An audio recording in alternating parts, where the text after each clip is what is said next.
Hello, guys and girls. The program you are about to hear will be both fun and educational, but it is not a substitute for medical advice. Although we are doctors, we are not your doctors.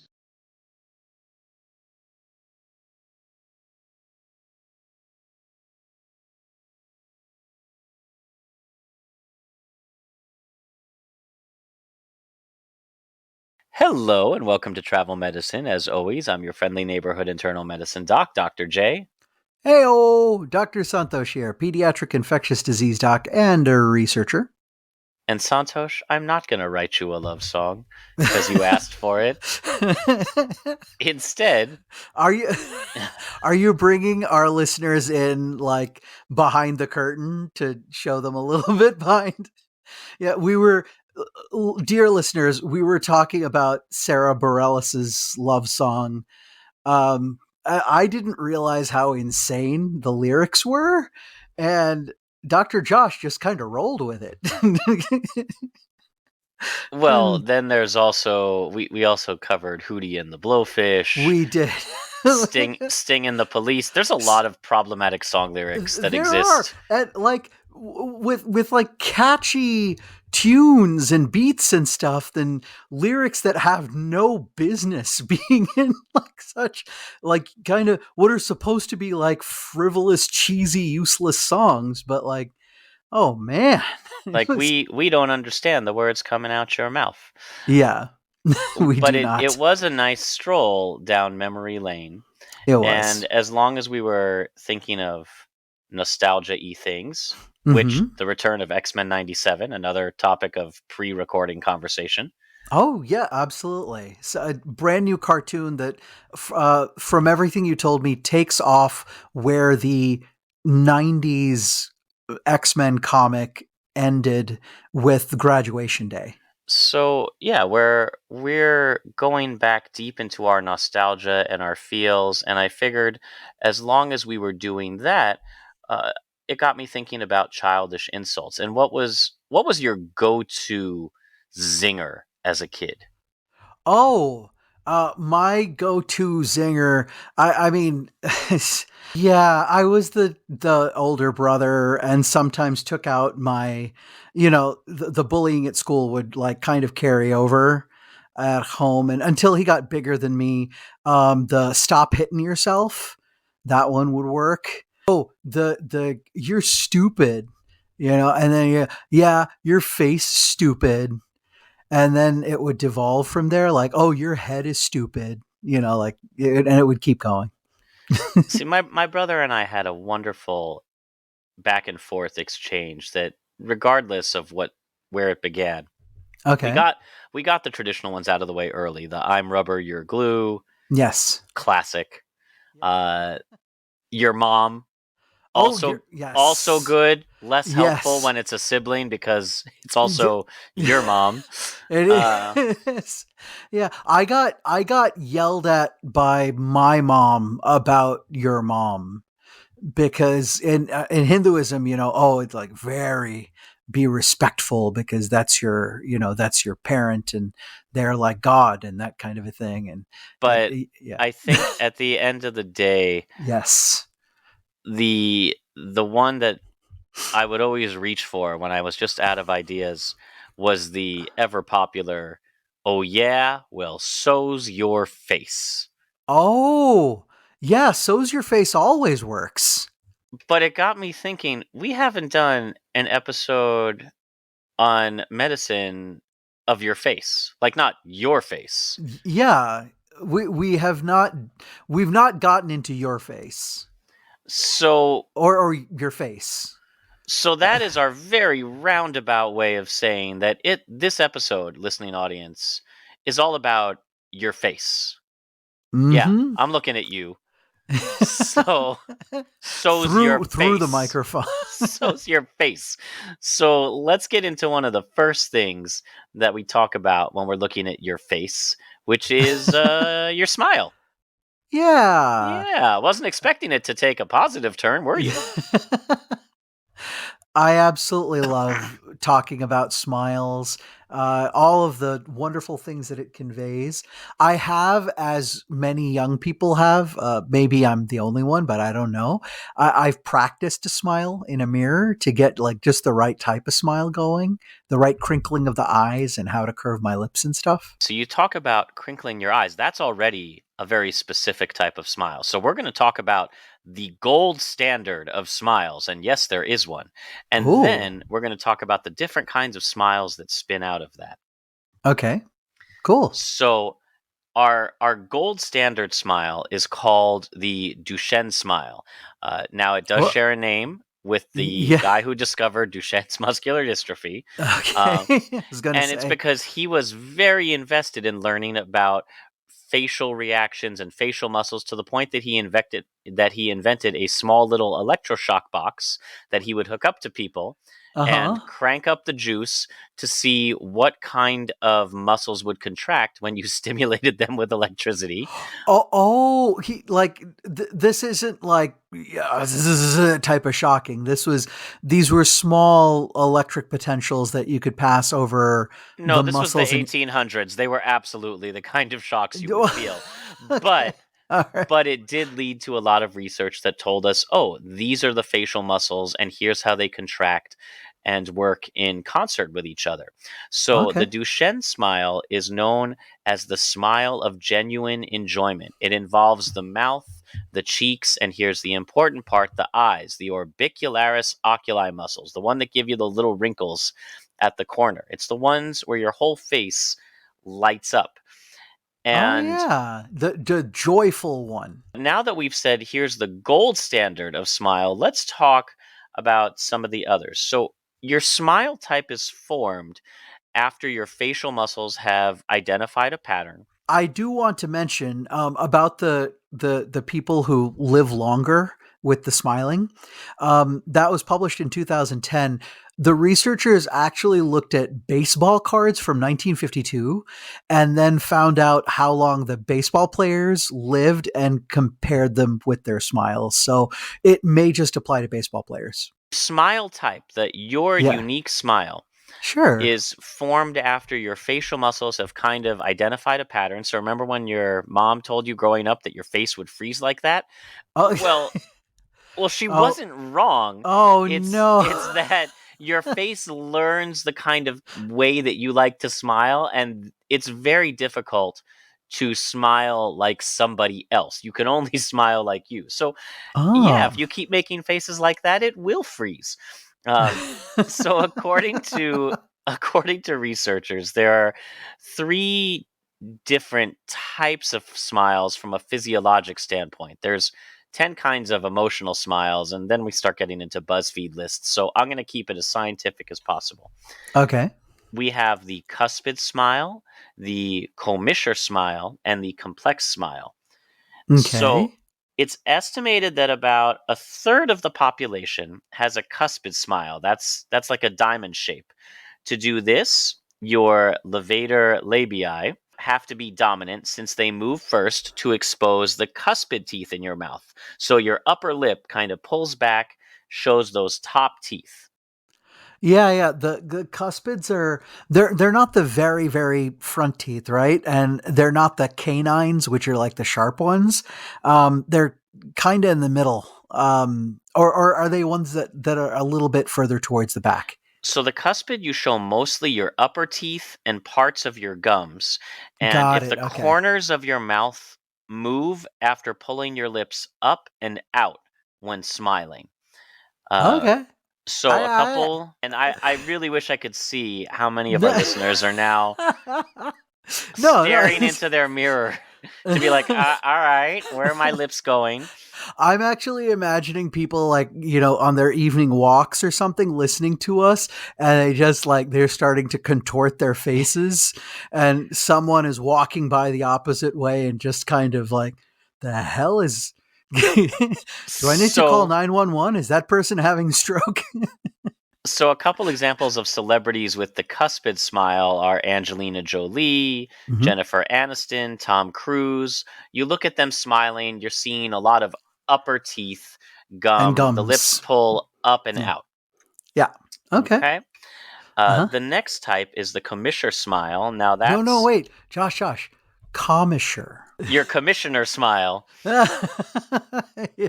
That's about Okay. 2/3. That's about 2/3 of the world's population. So more likely Oh, than not, most of you listening are probably having that kind of smile. okay. And this is where it has like a little bow shape where if you're struggling to picture this, think of Audrey Hepburn on the Breakfast at Oh, Tiffany's poster.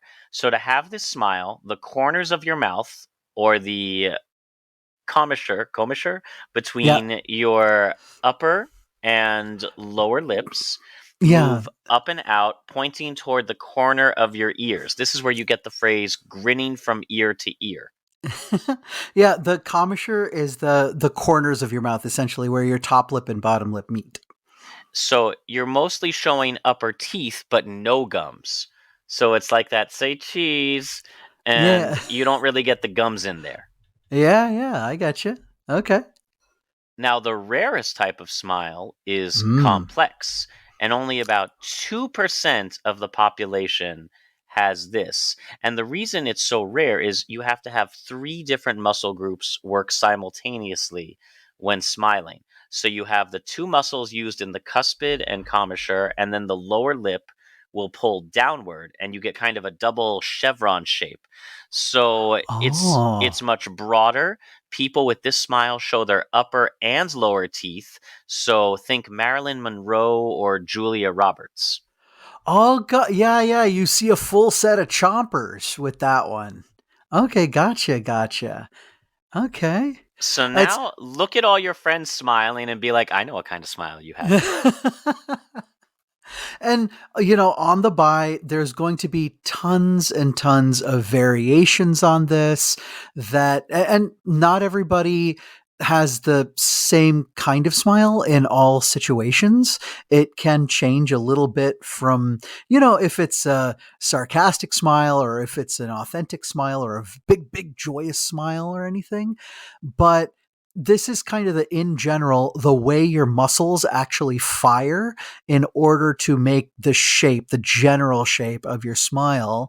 And unless there's something neurologic that changes, yeah, I guess, Josh, your face is kind of frozen like that by about adulthood.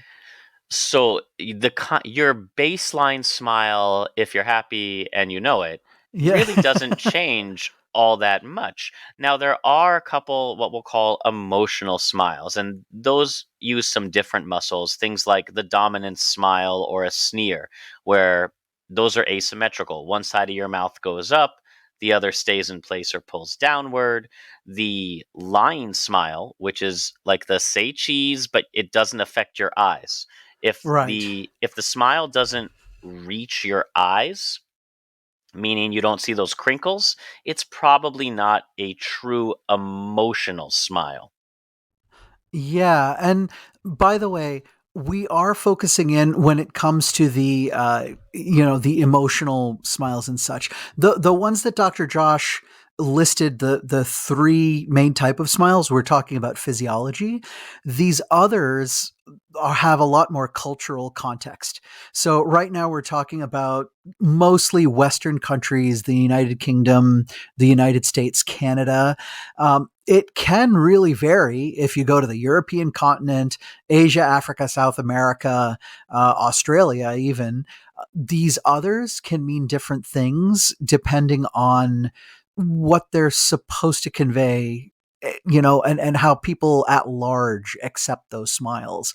As for instance, I'm sure Josh, in Korea, if you go to Seoul, for instance, you shouldn't smile wide with your teeth because it's actually looked upon as condescension. And if you've ever dealt with customer service representatives anywhere on earth, they all universally exhibit what's known as the Pan Am smile. Oh yeah, yes. Hey, that's the how can I help you? That one. How can I help? In a Pan Am smile or a customer service smile, you're using extra effort to yank on your zygomatic major muscle. Yeah. So that's the one that kind of pulls your lips back. The corners of the mouth are extra high, like the Joker. and more of the teeth may be exposed. And it's you know this isn't real, and I know this isn't real, but here we are. Yeah, Um, and we're going to talk about this as this episode goes on, but that has, even though it's quote unquote fake, it does have an effect of calming and soothing and, kind of getting the person who's there in the customer service position to relate to the person across the table.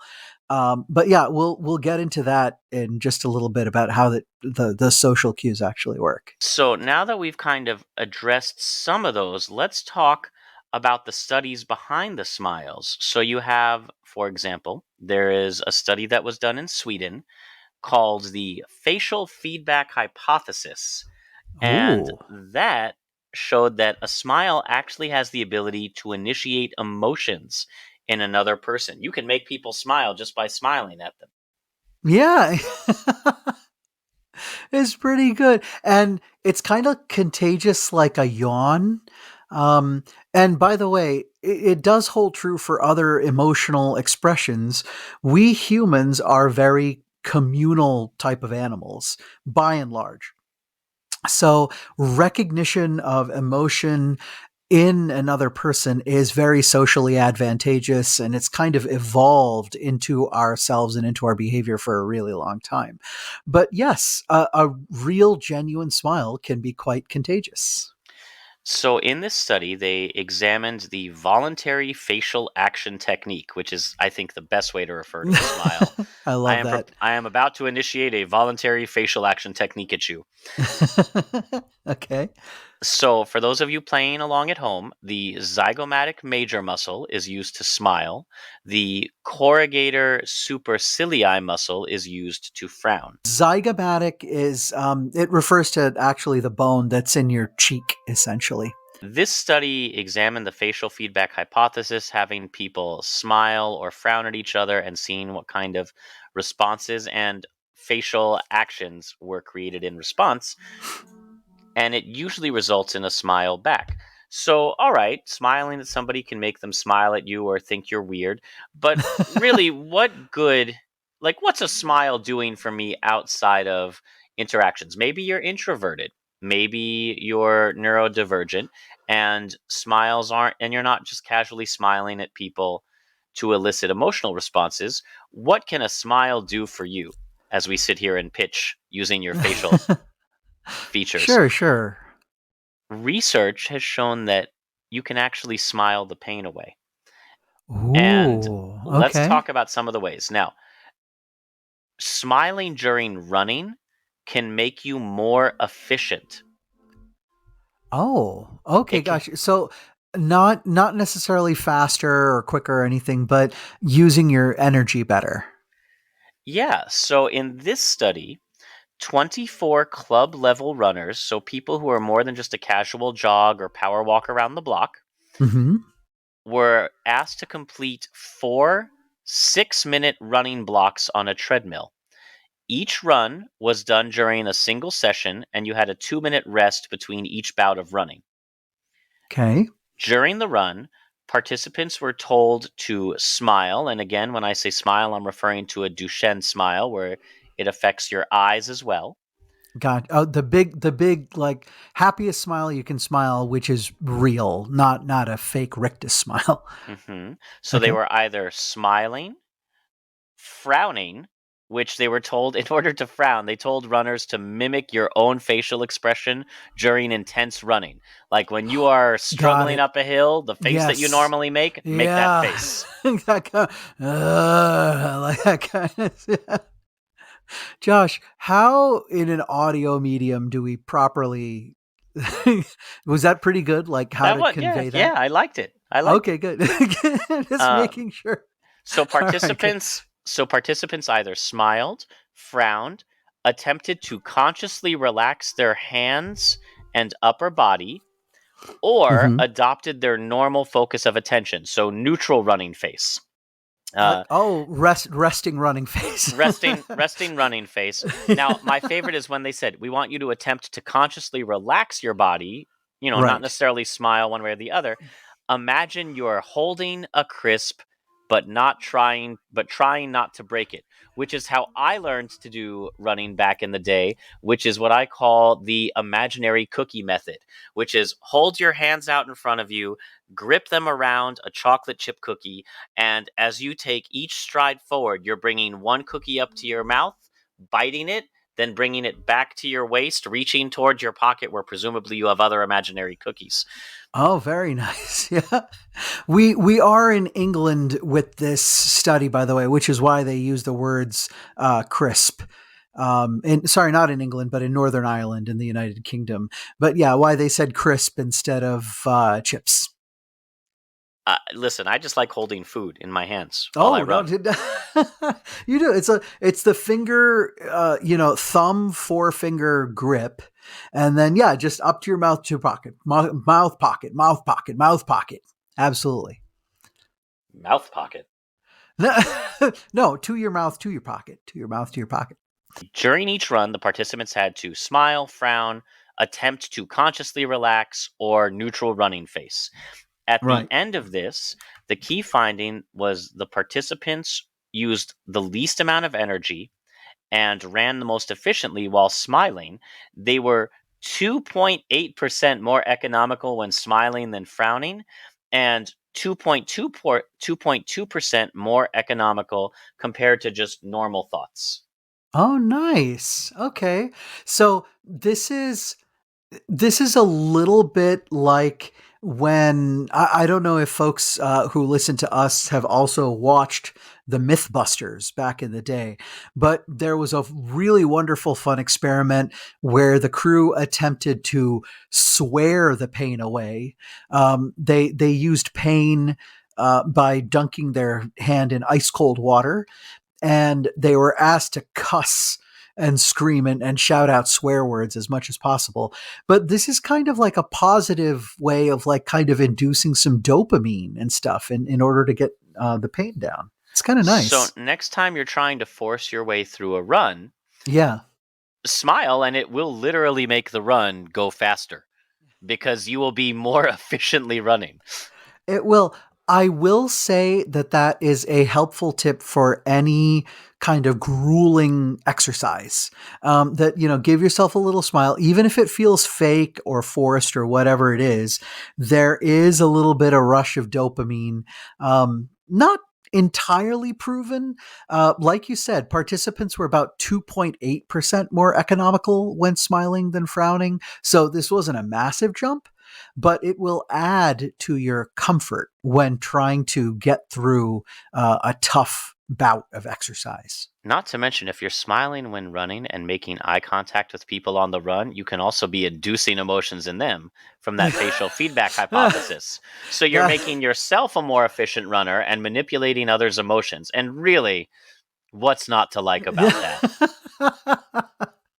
oh, we're gonna get people punched. For Yeah. smiling? Hey, hey, No, buddy, are you smiling at me? am I funny to you? When you're smiling, when you're smiling, the whole world World apparently wants smile. to punch you. No, uh, but you mentioned the Mythbusters cursing to relieve pain. Okay. Smiling doesn't just help relieve kind of the self induced pain of exercise, it can lessen the perceived pain of unpleasant situations. Okay. So, another study was done during shots or vaccinations. Oh, I thought you meant well, like Getting shot. bourbon, gin, this Well, kind I mean, maybe that too, but of. Yeah. so probing each time point revealed the strongest effect to be at the moment of needle injection, where you had one group who had to do a true Duchenne smile, involving the eyes, thinking happy thoughts, and another group grimaced, which is that kind of baring your teeth, like, you can see my face, Oh, you can got it. see my skull, but not in a happy way. Yeah. And and truthfully, and then they also had a neutral group. And if you did a Duchenne smile or a grimace, which is like the angry smile, those Right. people reported 40% less pain from a needle injection than just a neutral faced group who had a blank stare. Ooh, okay, gotcha, gotcha. All right. So, and this was done with repeated measure ANOVA or analysis of variance, which Yeah, showed difference between conditions for both the heart rate and in post hoc analyses, the Duchenne smile group showed significantly lower heart rates, which is how they measured kind of responsive pain because pain can be very subjective. that's So, true. so by looking at your heart rate in response to this painful situation, the Duchenne smile group had lower heart rates than neutral, with a few extra benefits found. And smiling and grimacing can improve subjective needle pain experiences, but the Duchenne smile may be better suited for blunting that stress induced response. So you can trick your own body into being like, well, I'm smiling. I must like it. Exactly right. It's a good way to do it. Josh, I will encourage everyone to please look at if you're able to get the PDF of the study by Dr. Sarah Pressman and Amanda Acevedo, as well as Catherine Hammond and Tara L. Craft-Feel.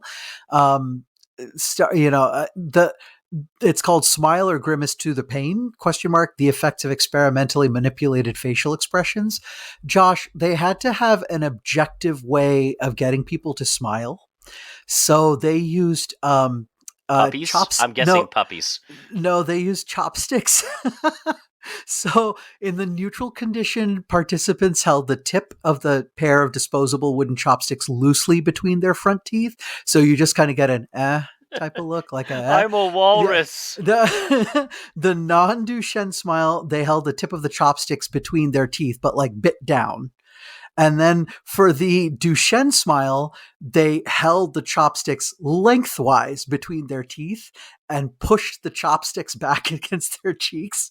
So it would activate the zygomagneticus major and orbicularis oculi. And so in the grimace, they were asked to do the same thing, but they had to chop down hard on the chopsticks. The pictures are absolutely breathtaking for the model that was taken using all of the expressions on here, and it's fantastic. So now that we've got you very introspective or self-conscious about what kind of smile you have, if you're rare or medium or well done, Yeah. uh, if you Yeah. grimace, if you do these. Now let's talk about what happens when you're lacking one of the key features of that smile, which is of course the bones that grow out of your face, your teeth. Oh, absolutely. Yeah. I think I'm like a commissure smile. I feel like I'm more like that. I'm more of a cuspid. Yeah. I do show a touch of my gums. I don't have complex. Okay. So you see my upper teeth, a little bit of my gums. I did practice smiling in the mirror before recording this episode, just in case anybody walked by and saw me in front of the mic. Yeah, as we all know, Dr. Josh likes to record his podcasts in like the most open public places possible. So no. So let's talk now about dentures. Ooh, oh. So we're getting even like further into your face. Yeah, Oh, all the way up in your face. all the way up in your face and up in your grill. So let's talk about dentures. Um, Dentures have been made as far back as the 6th century BC, when the most skilled manufacturers were the ancient Etruscans, who were making false teeth with gold bridgework. Uh, oh, bridge work. Sorry, I thought for some stupid reason I was like, were they were carving gold out of bridges, and then okay, sorry, So I was being silly. depending on the size of the gap, they would make a series of gold hoops. The Okay, outer ones would fit around the nearest sound teeth, okay, the and ones that were intact. then the rest of those gold hoops would be filled with artificial teeth from ivory or bone, and it would be riveted in place with a gold pin. Huh. So these were secure enough to eat with and Okay. have been found back as far as the 6th century BC. So the Etruscans were the original, like fancy grills. Wow. So this is like our modern hip hop artists have nothing on these folks. No, this is before even Rome. This is ancient Italians were Okay. showing up the diamond grills that you see today. Nice. Now, and that's pretty much how dentures were made until the 18th century. And now, early attempts to create false teeth mostly involved using ivory. So, dentists would carve teeth out of a single piece of ivory and then connect them with wire springs to make them articulate. And uh, as it got more sophisticated, you would rivet artificial teeth to a plate made of ox bone or hippo ivory. So, Oh, one of the most famous, if I had to ask you who's the most famous person you can think of who yeah. from history who wore dentures? I usually think of George Washington here in the United States, but was there anybody more? No, that's that in the US that's the one. Now, Okay. what does childhood you remember about George Washington's teeth? Oh, we had weird ones. I think, mm, uh, as far as I remember, I was told they were made out of wood, which didn't sound right because those would just like kind of rot over time, bathed in saliva and whatnot. Yeah, Washington didn't have wooden teeth. He had this kind of denture from like hippo bone, and then there were hippo teeth in there, there were slave teeth in there, one or two might Ah, have been wood. Like okay. Washington had a pretty busted grill. Gotcha. Okay. He didn't get the fancy 6th century Etruscan golden Yeah, there hoops. was there was no Etruscan design. This was, homespun American frontier lumberjack hippo teeth. I don't know that anywhere in history has been said the phrase lumberjack hippo teeth. That's got to be like, if the universe had to roll the dice on that, I would say that was one of one. Well, let me ask you this. Have you ever heard of Waterloo teeth? Uh like the Battle of Waterloo? So, for most of the 1800s, prepare to be horrified. Okay. All right. Dentures were made from what are called Waterloo teeth. And why are they called Waterloo teeth? Uh-huh. Well, they were scavenged teeth from soldiers who died during the Battle of Waterloo in 1815. Oh no. Oh dear. Okay, well, I mean, teeth don't really die after the person dies, and the enamel is so hard, it'll last for a long time. So I guess you So wouldn't the want them to go to night waste? so the night of 18th of June, 1815, after 23 years of war in Europe, Yeah. Napoleon faced the combined might of England, Holland, and Prussia at Waterloo. Okay. By the evening, the battle was over, the French were defeated, and 50,000 men lay dead or wounded on the battlefield. Oh dear. Okay. One group of people were celebrating this high number of casualties, and those were the dentists, who were Oh. about to benefit from the Great Tooth Bonanza. Uh, do you have to call it Yes, that? oh, yes, contractually obligated. oh dear. So, scavengers would raid the battlefield after battles, stripping the dead of everything of value. Dentists would then buy. So, in the early part of the 19th century, Yeah. people with a lot of money but very few teeth were prepared to pay enormous sums for a good set of dentures. Oh And the wow. best were made with real human teeth at the front. Oh, okay. So this is it's a little bit like how, there was certain hair that was prized for wigs and this kind of a thing, only like way more disgusting. The supply and demand thing here, and the demand for secondhand incisors far outstripped the supply. And until then, wars had been used to help make up the shortfall. here and there. But with that level of casualty, the windfall from Waterloo provided enough teeth to ship supplies all around Europe, even across the Atlantic. Washington probably had some Waterloo teeth in his dentures. Wow. Okay.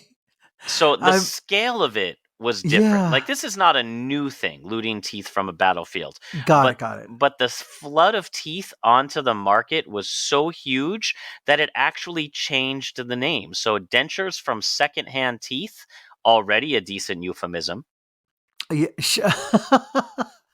pretty good, yeah. acquired the name Waterloo teeth. So dentists would advertise their dentures as Waterloo ivory and would claim the teeth came from young, healthy soldiers rather than the previous sources of executed criminals or older corpses. This turned into a Oh. patriotic thing. The idea that the teeth had once belonged to a brave young soldier had very high commercial appeal. Now you've got teeth from a fit and healthy young man killed by a cannonball, Uh, rather than molars plucked from the jaws of a disease-riddled corpse decaying in the grave. Sure. Plus or minus grave robbing, I'm guessing.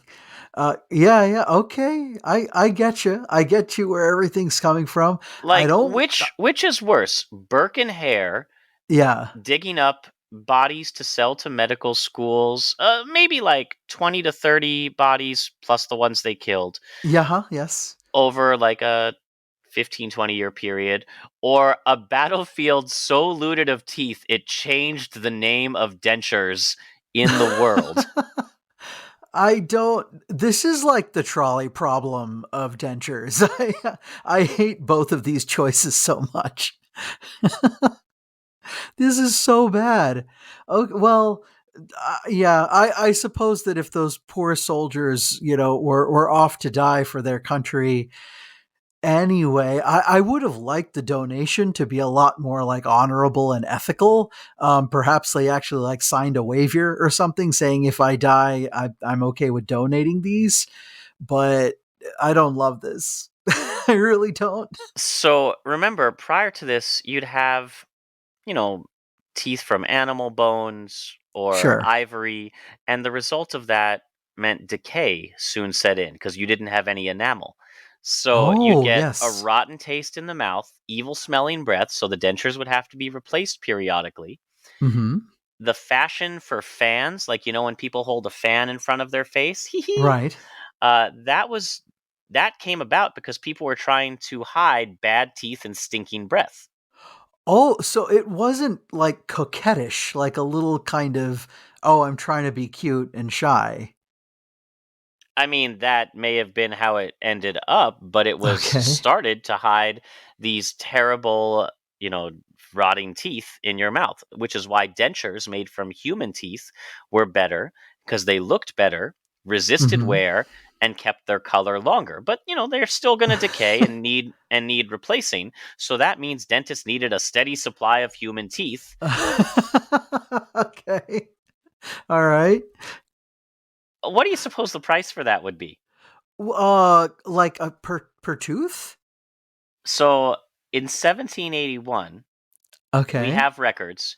We A have Oh, we have transactional we records, have a few like a bill. transactional records, yeah. Okay, gotcha. So Okay. this is before Waterloo teeth showed up on the market in 1815. But Okay, before they flooded the market, yes. yeah.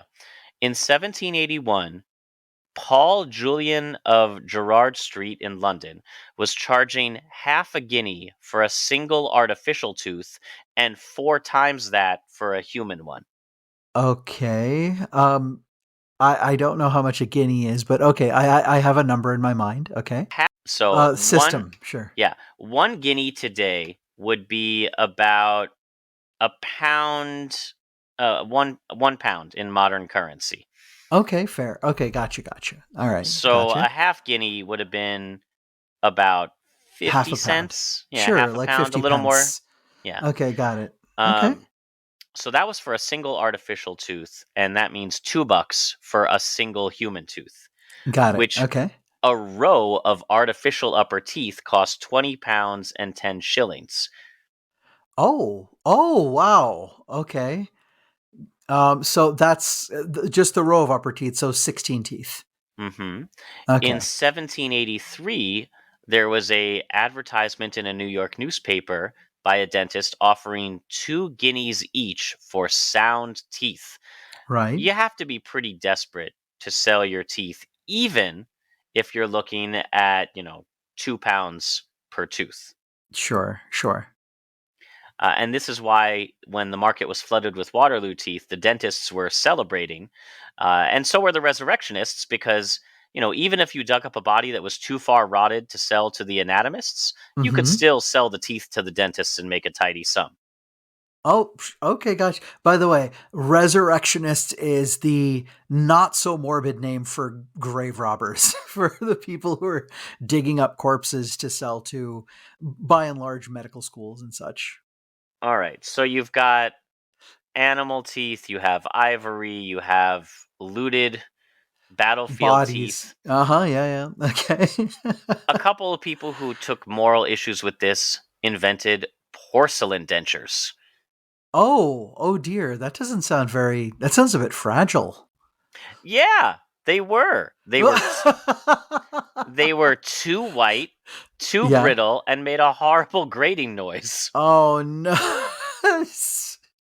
You know that screech when you get when you like because you're putting plates out, right? And mom says, oh, get out the good china, and then you get that, clank, clank, like every time you But it like was you. invented in 1837 when Okay. a London denture maker, Claudius Ashe, Uh perfected them because he hated handling dead men's teeth. huh.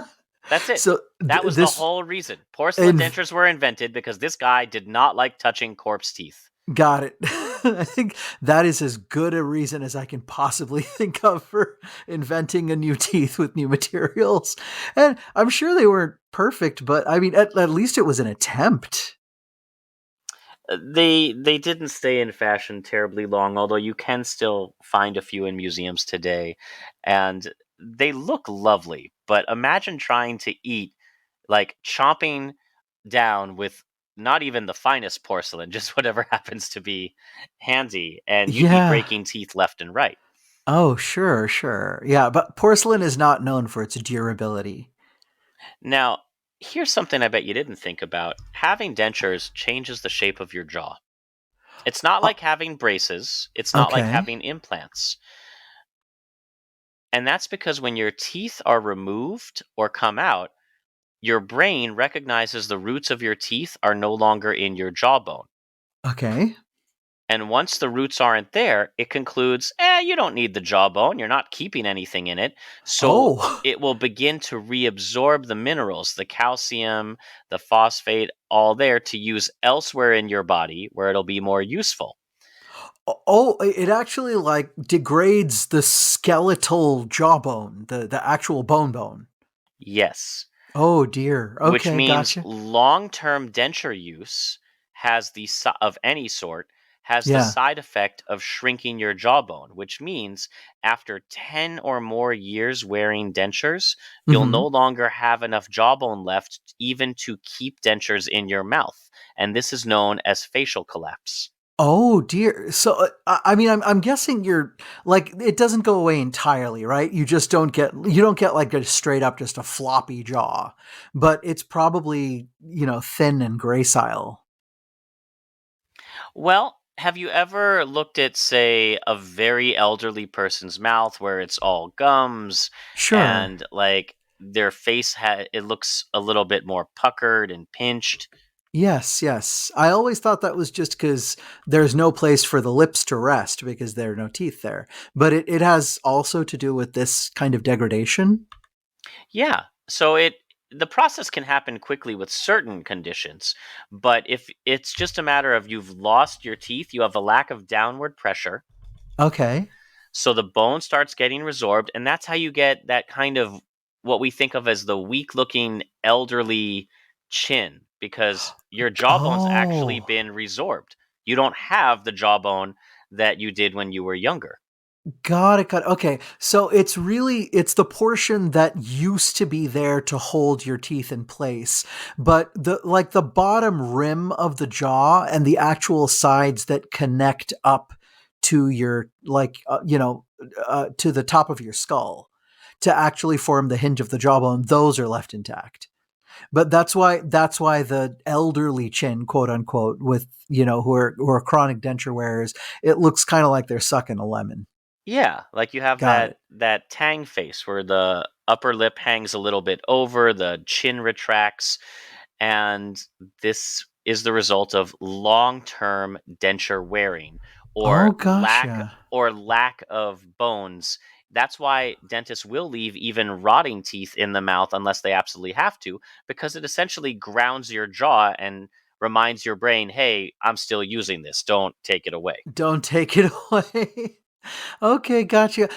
This is it. It's somewhat akin to the bone loss that, for instance, astronauts suffer while being in space for long periods of time, because there is no downward pressure on the body. So the minerals in the bone that would usually support you start to get resorbed. Essentially, they get early osteoporosis. So if you want to keep your jaw strong, that brings us to our next topic. Santosh, you've got a couple Gen Zers in the house. Okay, yeah. They might be Gen Alpha. I can't remember. Have have they ever looked at you, put a Yeah. finger to their lips Hmm. like they're shushing you, and then turns their head and traced their jawline? Turn their head and trace their So jawline. touch your index finger to your lips, Hmm. then turn your head and trace your jawline from your earlobe to your chin. To the tip of your. Oh, I that's a they've never done that in front of me, but that's like a you see that in commercials, right? In like makeup commercials and stuff when they're trying to. Well, that and you see it in TikTok, and it's a Oh, okay. trend called mewing. What? Not meowing, Not meow.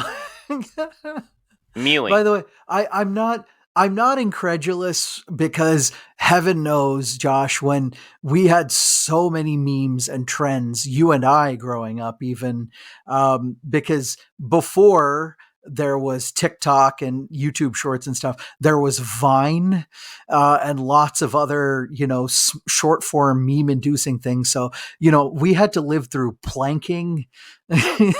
So Planking. I'm not Think about incredulous. how everyone on Earth just knew to blow into the Nintendo cartridge controller. We didn't even have Yes. internet. Internet didn't exist, and we all just knew that.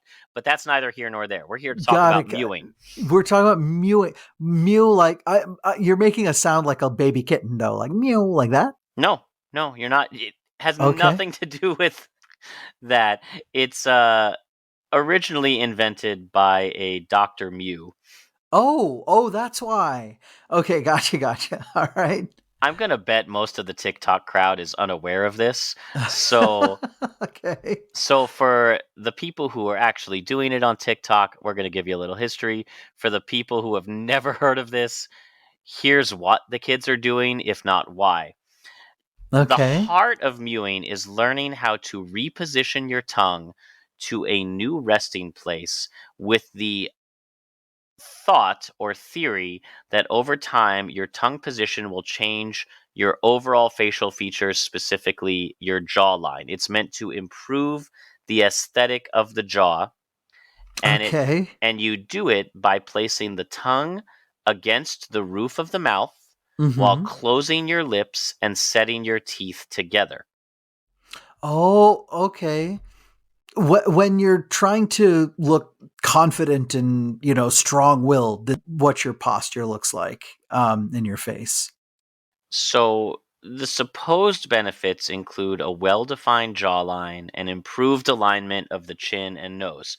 So, Okay. as the old people are having their jawbones retract, the young people are trying to do jaw strengthening exercises. These are like kegels for your mouth. Oh, that's a delightful way to think about it. Face kegels. Face kegels. Oh, $1 million if we can change this phenomenon globally to face kegels instead of mewing. So for teachers who are getting frustrated with their students mewing them, there you Yeah. go. That is a scathing critique. Enough with your face kegels. We have classes to learn. So Okay. you'll hear a whole host of things that mewing supposedly does. Gives you a Okay. well-defined jawline, can alleviate jaw pain, provide relief from snoring, maybe make your face look thinner. Dr. Mew was an orthodontist, Okay. and he's credited with popularizing the technique on the internet. Okay. I mean, he was around in the 1970s.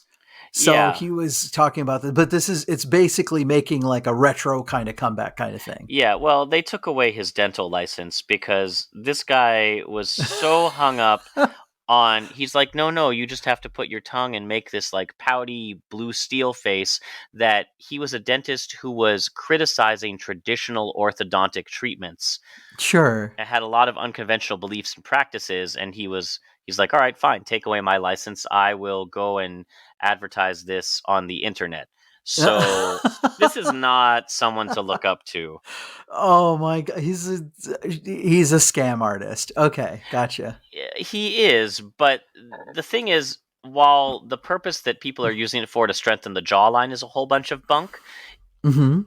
the technique itself is not without merit and may provide some corrective techniques for children with tongue postures that have overbites or speech issues. And this was done in a study where your background tongue posture can play an important role in your anterior open bite or articulation disorders.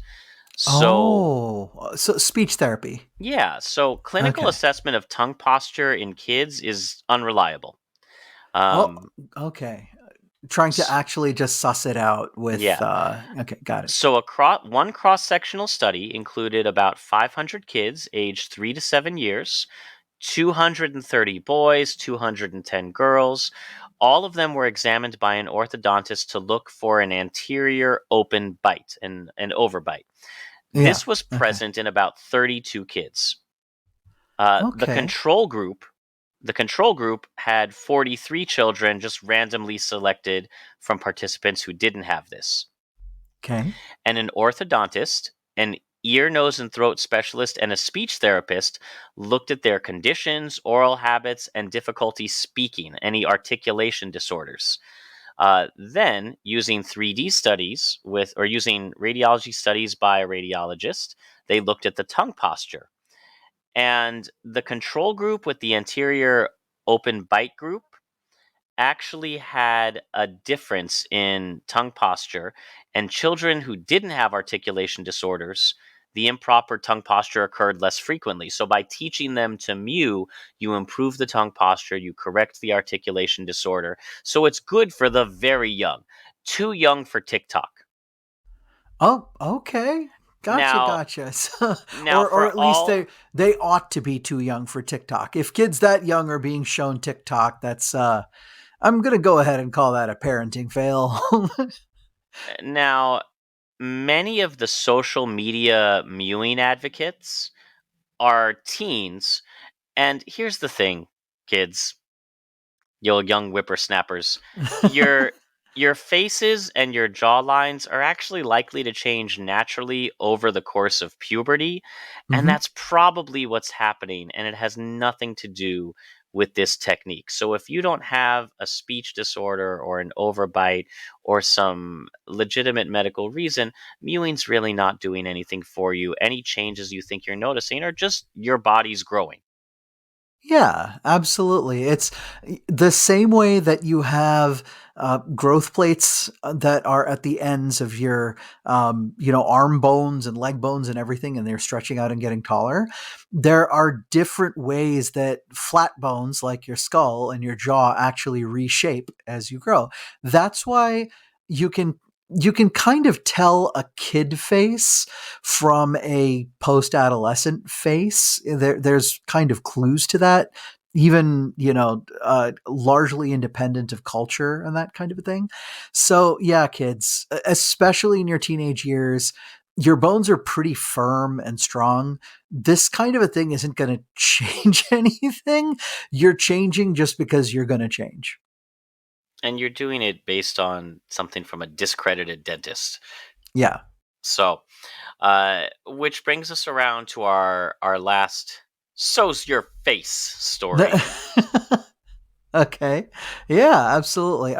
Is this going to be as sad regarding the young'uns, or will it restore hope No, to no, me? this Or is sad regarding the oldens. oh, okay, gotcha. Do you use a neti pot, Santosh?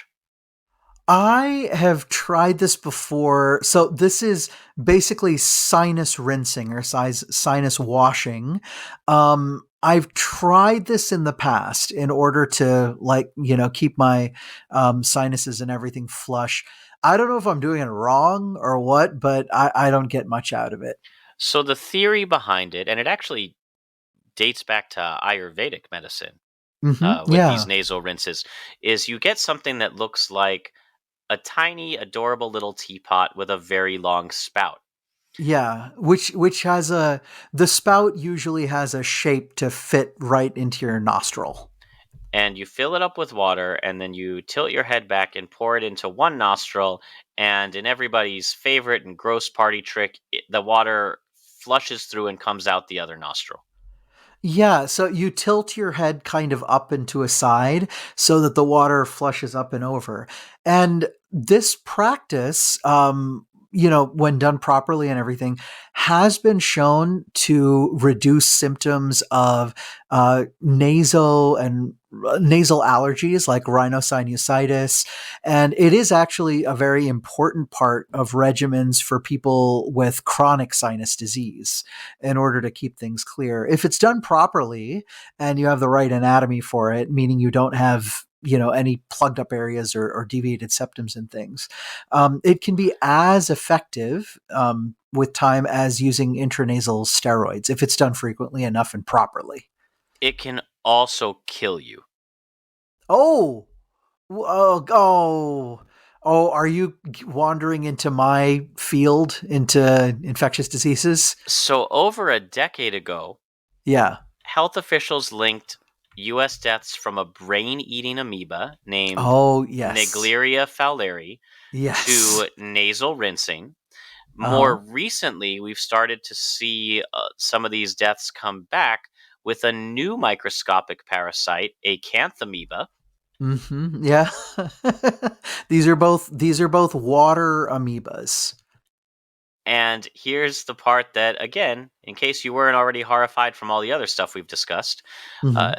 officials in DC who cited a 2021 survey say about one third of US adults incorrectly think tap water is free of bacteria and other microorganisms, and Uh-oh. two-thirds say tap water could be safely used for rinsing their sinuses. So these are people filling up their neti pots from their tap, which Okay. has bacteria levels low enough to pass inspection. We're not talking about Yeah, lead pipes or things like that, right. but this is not distilled water. There's still stuff living in it. Now, most of us Yes. have immune systems strong enough that taking the occasional sip from a water fountain or tap water is not going to cause any serious harm. But if you are pouring that water up into an area that we as physicians like to refer to as the zone of death, Yeah. that's a real Uh-huh. thing. I am not making that up. That is an It's area of the true. face. For various reasons, not just what you put up your nose, but as a for instance, if you pop a pimple in that area and you get an infection on your face, the blood vessels that feed that area and the veins that drain that area go back up through your brain, the cavernous sinuses, and so you can essentially get like a, a stroke from these kind of things. Yeah, so you have to be very careful around your nose and cheeks. So the problem is not so much with the neti pots, as we've documented. There are some uses of them. Most people using it's probably not being terribly helpful or harmful. But if you are going to do it, the CDC recommends using boiled, sterile, or distilled water. Now, please note I said boiled past tense, not boiling. Not boiling. Exactly. So, you want to get it up to about 130 degrees Fahrenheit at least, and then allow it to cool. If you can get it all the way up to 212, it doesn't need to stay up there for too long. It can stay up at boiling temperatures for, 10 to 30 seconds. And then as you bring it down, as long as nothing else gets in there, you've basically nuked anything that could harm you in that thing. Bacteria, eukaryotic pathogens like amoeba. But yes, you can pass it through a pretty standard filter. You don't need anything fancy. The brand names like Brita or Pure, any of those filters work really, really well too.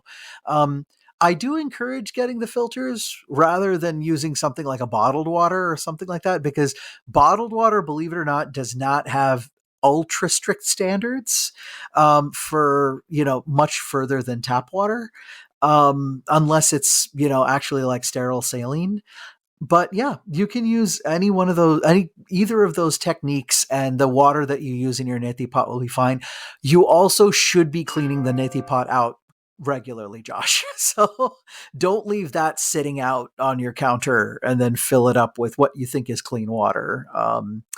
But yeah, this is thankfully a very rare incident.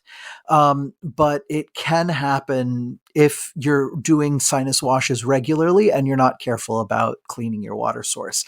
That tap water is excellent to drink, not good to shove up your nose. Yeah. So those are all the recent or fascinating stories I found about your face. You got all up in my face, Josh. You had like seriously up in there. So now you can go to bed thinking of brain eating amoebas and waterloo teeth and what kind of smile you have. So if you didn't learn something in this episode, I'll admit it, I'm a little disappointed. Yeah. So I mean, to put everybody in kind of the right headspace here, we have made them self-conscious, given them nightmares about teeth from the dead, and then freaked them out about, you know, tap water going up their nose. And if that doesn't give you a reason to smile, then golly, I don't know what will. So that's it for this week. Yeah. As always, we love to hear your comments, questions, and feedback. If you'd like to support us spiritually, emotionally, or financially, links to do that are in the show notes, along with links for further reading, because who doesn't want to learn more about this? And Yeah. the show is produced by me with a lot of help from Dr. Santhosh and friends. Like us, subscribe, recommend. We are on all the social medias. And until next time, as always, keep a song in your heart, soap on your hands, a shot in your arm, something in your mouth because you don't want that jaw to fade away, Yeah. a spin on your globe. And when you've done all of those things, pick a place to go. Maybe Waterloo. Who knows if there's some teeth still buried out there. It's entirely possible, yeah. I mean, or maybe it's all been, looted. Who knows? And when you've done all that, happy travels. Bye, everybody.